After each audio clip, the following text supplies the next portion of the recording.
Guys, welcome back to another video on my channel. Obviously I started this Inktober series this month since I am actually participating for the first time in my whole life.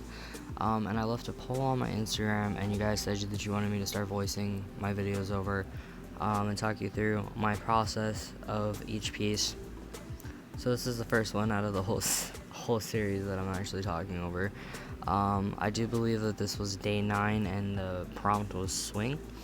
So for this one, I was trying to avoid drawing someone on a swing because it's kind of like the easy way out, and I don't like to do the easy way out. I like to complicate things, and I like to do details, and I like to try to think of something original. So I was thinking about the word swing. I was googling it and the definitions, and I thought about, like mood swings, like the human mind and like the things that we deal with, and one of those things is mood swings. Like, I think that's one of the really cool things about the human psyche, and this is my inner psychology major talking, is the fact that we have these moods and they switch, and these emotions are so easy to display on our faces that other people can read them, and you can just tell how we're feeling. I've always found emotions to be interesting and very beautiful and raw. So that's kind of where I was coming from on this prompt. And with this, I was kind of more focused on making an abstract yet emotional piece of art rather than something that appealed aesthetically to facial proportions. So the faces aren't super proportionate. There's a nose kind of off, I think, in the middle face. Because I was more focused on making detailed expressions rather than perfect proportions like I normally do.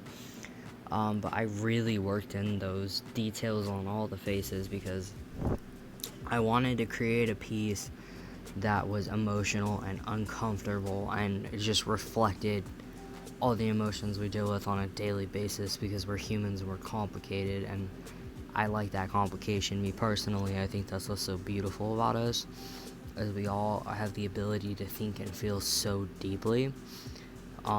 So I wanted to replicate that in the drawing as much as I could to show you that little piece of what I see in people. So I really worked in those details, and I tried my hardest to make it uncomfortable. The face that I'm actually doing right now is the one that I can't handle. That one freaks me out of all of them. I'm not really sure why. I think it's because it's just so artificial that it almost seems inhuman, which was the point. But that's, just how it is. Sometimes emotions are so raw and uncomfortable that you can't deal with them unless it's face on. So that's really where I was coming from with the prompt. The supplies I'm using, just because I have a feeling someone's going to ask for this one, I used Speedball Arts sketching set. It's it came with 6 little nibs, 2 handles. My previous calligraphy pen broke on me.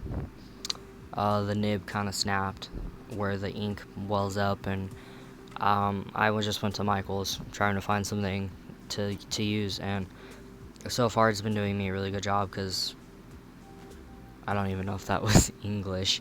Let's try that again. I've been doing a good job with it. It's been helping me a lot because there's so many small little detail nibs. I'm also I swear by it. It's now my favorite set. I'm always gonna buy it off of Speedball. And then my ink is Higgins Black Calligraphy ink. I love this ink. No matter what I do to it, even if I erase the crap out of it, it literally will not fade, and that was a problem I was having with my old ink, is it was fading really bad every time I erased it, because I sketch it all out and then I go over it. And I was using Cansen's oil and acrylic paper, and I know that it is not the right paper to be using for inking. What are you doing? But for me, it works because it doesn't warp, it doesn't tear, which was the problem I was having before, was all the fibers of the paper was getting stuck on the nib tip, and then it was tearing, and I was getting holes in my ink because the ink was saturating the paper and sinking through. And I literally love this paper, even to paint on it. I was painting on it before. I did Inktober, I was doing it in my sketchbook, and then my my sketches kept tearing, my papers kept tearing with the sketches on it, and so I was like, okay, what can I do to fix this? So this was my solution. But yeah, I swear by their paper too. Their paper doesn't warp, doesn't tear. I've had no problems with it. It's just, a matter of preference. This is my method of doing things. Doesn't mean it's the right way. But yeah, I think that's really it for this video. I know that this, for me, was a very raw and emotional piece. So I hope that it, like, conveys a message to you guys when you stare at it. As always, I post every piece on my Instagram, and then I have the accompanying video to go with it. Except for day 8, I could not get the footage off of my camera. It was so big.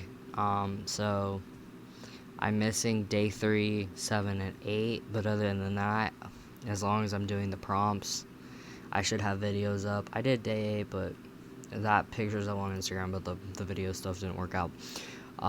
But thank you so much for watching and sticking with me, and hopefully I will keep pushing content out like this even if Inktober ends. Make sure to stick around and see how the rest of Inktober goes. I cannot talk, I swear. And I'll see you guys in the next one. Thank you. I love you. Bye.